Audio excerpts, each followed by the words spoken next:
Hi, my name is Peggy Houchin and my business is Peggy Houchin Jewelry, and I'm participating in the virtual tour for Night on the Town, which I think is a great idea with all the social distancing. So I'm going to take you on a quick little tour of my studio space. I'm a jewelry designer and artist, and I sell my work on my website and also at Independence Gallery in Loveland. So if you're ever in my area, you can give me a call, maybe take a tour of my studio space. So actually this is the door that leads into my studio, and this was painted by Erin Leeper. She's one of my favorite artists, and she also shows her work at Independence Gallery. She did a beautiful job on the door, don't you think? So anyway, come on in, I'll show you my studio.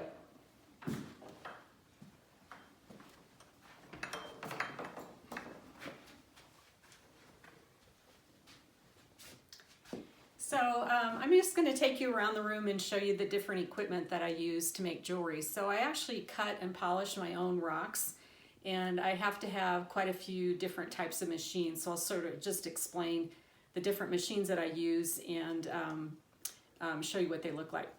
So this machine right here is actually called a Cab King, and it goes from like an 80 grit all the way up to about a 12,000 grit.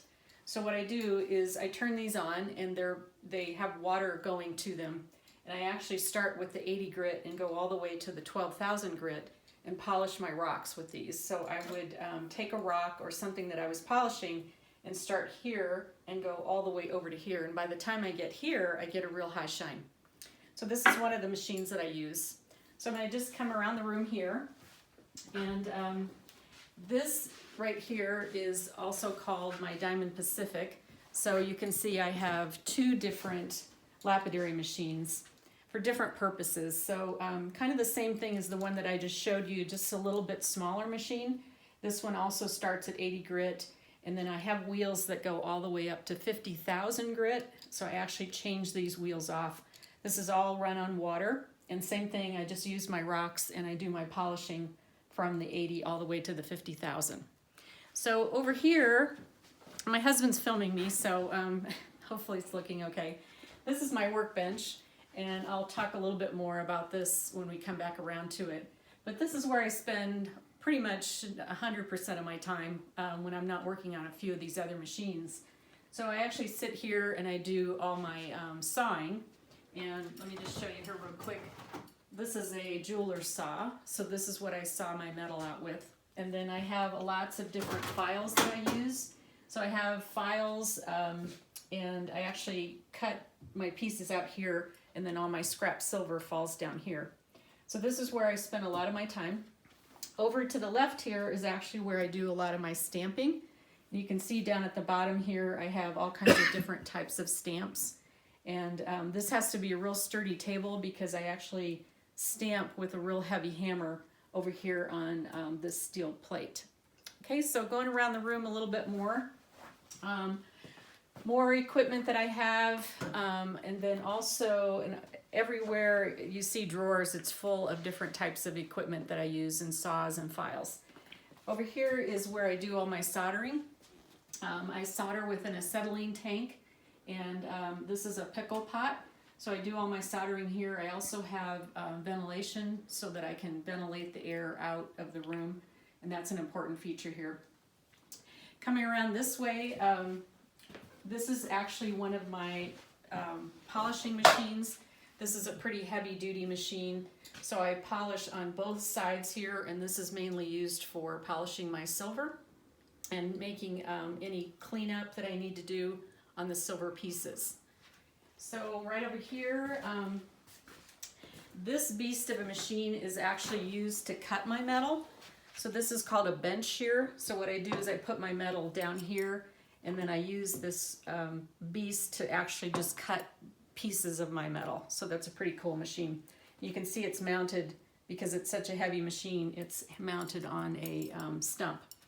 So going around the room a little bit more, this is another bench shear that I use to cut my metal. And then because I cut a lot of rocks, this is one of my diamond saws. This is a 6-inch saw that I use, and I use this to cut different types of rocks.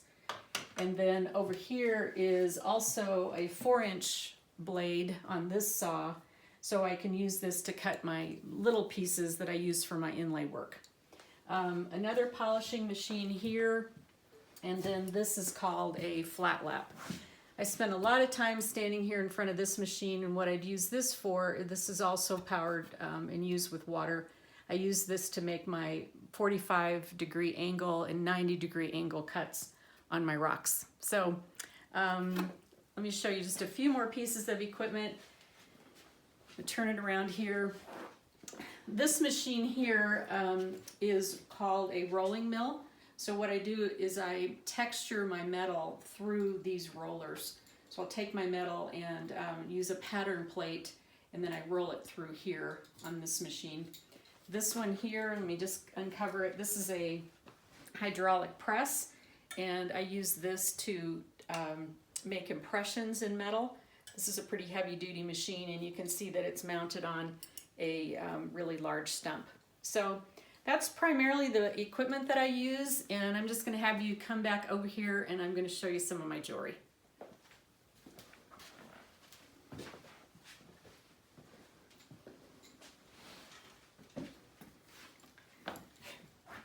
So I'll have Steve get a little bit closer here.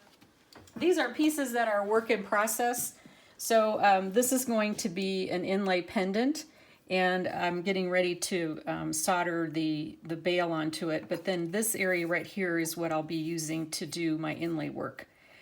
These are different types of pieces that are in process. This is going to be some earrings. This is called white buffalo, and these are getting ready to be set. I just have to do the earring posts on the back, and then these stones will be set here. This is a piece that I just am looking at. I like to just put my rocks out and take, kind of think about what I'm going to be making. This will wind up being a pendant, and this is spiny oyster and turquoise. A few more pieces up here that are getting ready to be set. Some earrings out of the white buffalo, a pendant, and then here's another pendant right here. So these are all pieces that I'm working on right now. And over here, just to kind of show you what type of jewelry that I do make, these are finished pieces. Part of these are my personal collection. This is one of my pendants that I made, and I make all of these embellishments by hand. These are hand stamped, and then the stones are set. So this is very typical of the type of work that I do. This is some of my inlay work. This is a turquoise inlay cuff. These are typically custom made and custom ordered. So I have a variety of those, and I do sell those as a custom order, and you can select the different types of stones that you want. Couple other pendants that I've done. This one is Cripple Creek turquoise from Cripple Creek, Colorado. Beautiful piece, all natural turquoise. This is a dinosaur bone cuff that I made. These are some of the cutouts that I've done. And then all of the stones across the top are dinosaur bone. Pretty cool piece.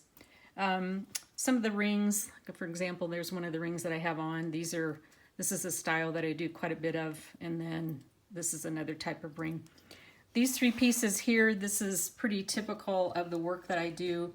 This is Mojave turquoise, and this is K2, and then this is blizzard stone. So actually these three pieces are part of the pieces that are for sale right now.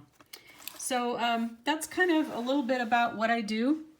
You can see that when you make jewelry, there's lots of equipment involved, not necessarily just the jewelry making part or the silver part, but also the rocks. So I have, I didn't show you all those, but I have drawers of different types of rocks like turquoise, dinosaur bone. And what I do is I cut and polish those and then turn that into the jewelry. So anyway, I hope that's helpful, and I hope you all stay safe and have a great Easter weekend. So if you have any questions or any comments, please post them in the Facebook page, and I'll try to answer them. Thanks again for participating. Talk to you soon.